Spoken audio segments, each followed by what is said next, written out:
Hello दोस्तों, कैसे हैं आप सब। आई होप आप सब अच्छे होंगे और स्वस्थ होंगे। दोस्तों चलिए सुनते हैं शिवरात्रि की व्रत कथा। पूर्व काल में चित्रभानु नामक एक शिकारी था। जानवरों की हत्या करके वह अपने परिवार को पालता था। वह एक साहूकार का कर्जदार था, लेकिन उसका ऋण समय पर न चुका सका। क्रोधित साहूकार ने शिकारी को शिवमठ में बंदी बना लिया। संयोग से उस दिन शिवरात्रि थी। शिकारी ध्यानमग्न होकर शिव संबंधी धार्मिक बातें सुनता रहा। चतुर्दशी को उसने शिवरात्रि व्रत की कथा भी सुनी। शाम होते ही साहूकार ने उसे अपने पास बुलाया और ऋण चुकाने के बारे में बात की। शिकारी अगले दिन सारा ऋण लौटा देने का वचन देकर बंधन से छूट गया। अपनी दिनचर्या की भांति वह जंगल में शिकार के लिए निकला, लेकिन दिन भर बंदी गृह में रहने के कारण भूख प्यास से व्याकुल था। शिकार खोजता हुआ वह बहुत दूर निकल गया। जब अंधकार हो गया तो उसने विचार किया कि आज की रात तो जंगल में ही बितानी पड़ेगी। वह वन एक तालाब के किनारे एक बेल के पेड़ पर चढ़कर रात बीतने का इंतजार करने लगा। बिल्व वृक्ष के नीचे शिवलिंग था जो बिल्व पत्रों से ढका हुआ था। शिकारी को उसका पता न चला। पड़ाव बनाते समय उसने जो टहनियां तोड़ी, वे संयोग से शिवलिंग पर गिरती चली गई। इस प्रकार दिन भर भूखे प्यासे शिकारी का व्रत भी हो गया और शिवलिंग पर बिल्वपत्र भी चढ़ गए। एक पहर रात्रि बीत जाने पर एक गर्भिणी हिरनी तालाब पर पानी पीने पहुंची। शिकारी ने धनुष पर तीर चढ़ाकर ज्यों ही प्रत्यंचा खींची, हिरनी बोली, मैं गर्भिणी हूँ, शीघ्र ही प्रसव करूंगी। तुम एक साथ दो जीवों की हत्या करोगे, जो ठीक नहीं है। मैं बच्चे को जन्म देकर शीघ्र ही तुम्हारे सामने प्रस्तुत हो जाऊंगी, तब मार लेना।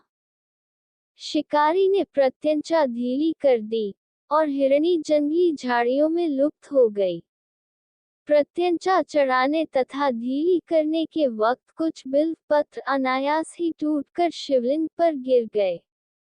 इस प्रकार उससे अनजाने में ही प्रथम प्रहर का पूजन भी संपन्न हो गया।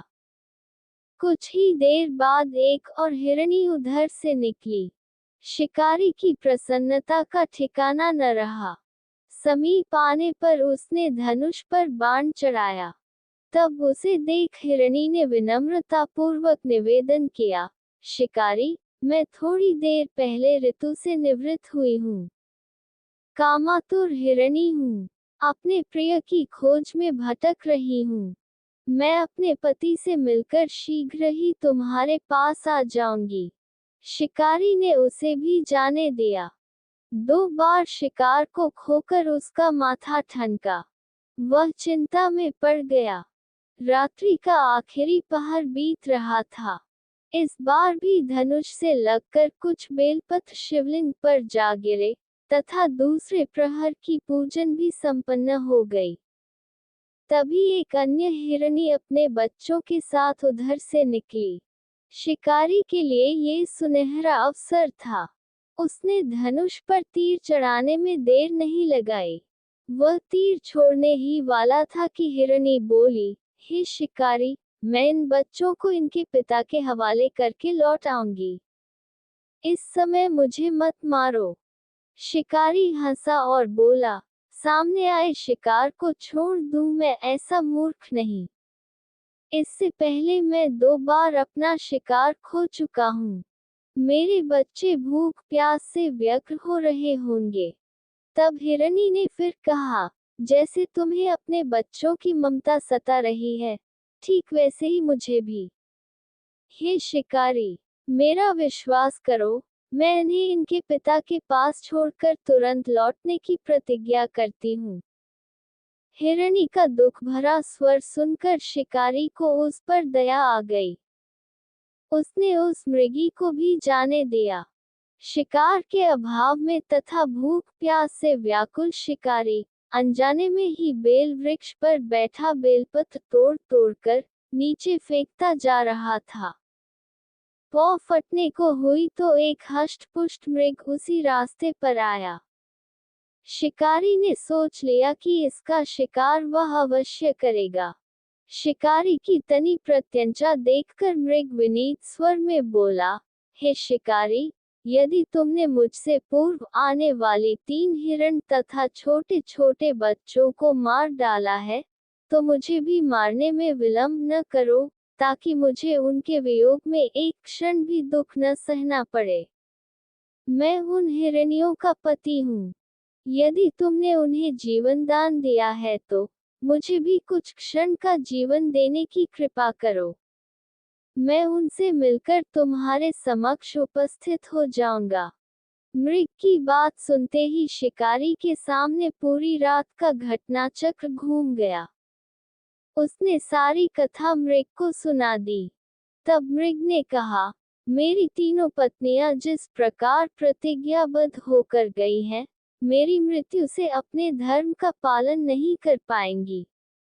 अतः जैसे तुमने उन्हें विश्वास पात्र मानकर छोड़ा है, वैसे ही मुझे भी जाने दो। मैं उन सब के साथ तुम्हारे सामने शीघ्र ही उपस्थित होता हूँ।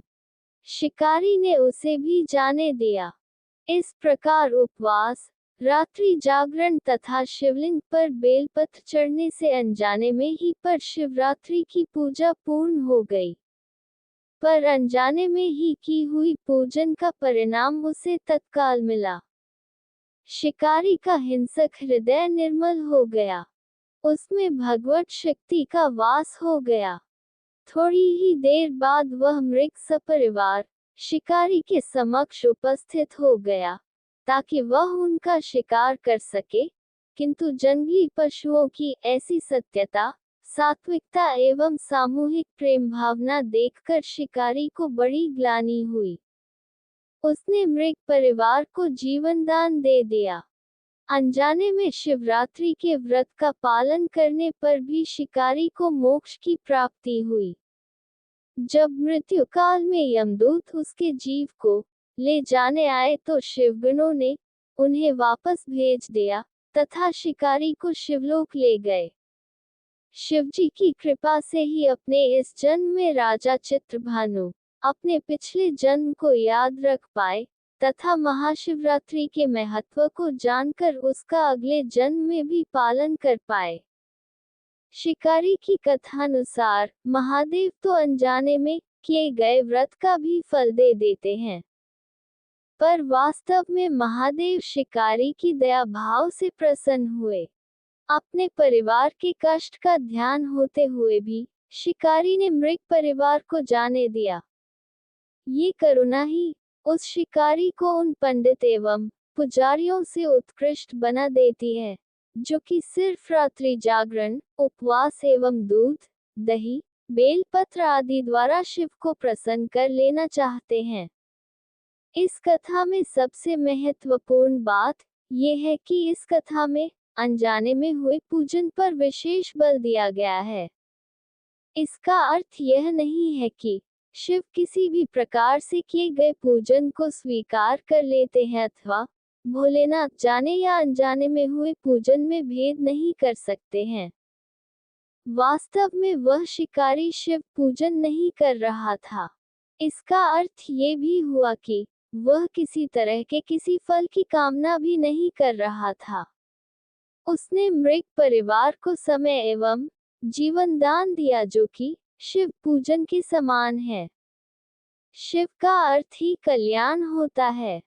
उन निरीह प्राणियों का कल्याण करने के कारण ही वह शिव तत्व को जान पाया तथा उसका शिव से साक्षात्कार हुआ। अगर हम उन परम कल्याणकारी आशुतोष भगवान में स्वयं को लीन कर दें तथा कल्याण मार्ग का अनुसरण करें, वही शिवरात्रि का सच्चा व्रत है। तो दोस्तों, ये कथा यही समाप्त हुई। अगर आपको वीडियो पसंद आए तो वीडियो को लाइक करें, शेयर करें और सब्सक्राइब कीजिए। भगवान आपकी सभी मनोकामनाएं पूर्ण करें। हर हर महादेव।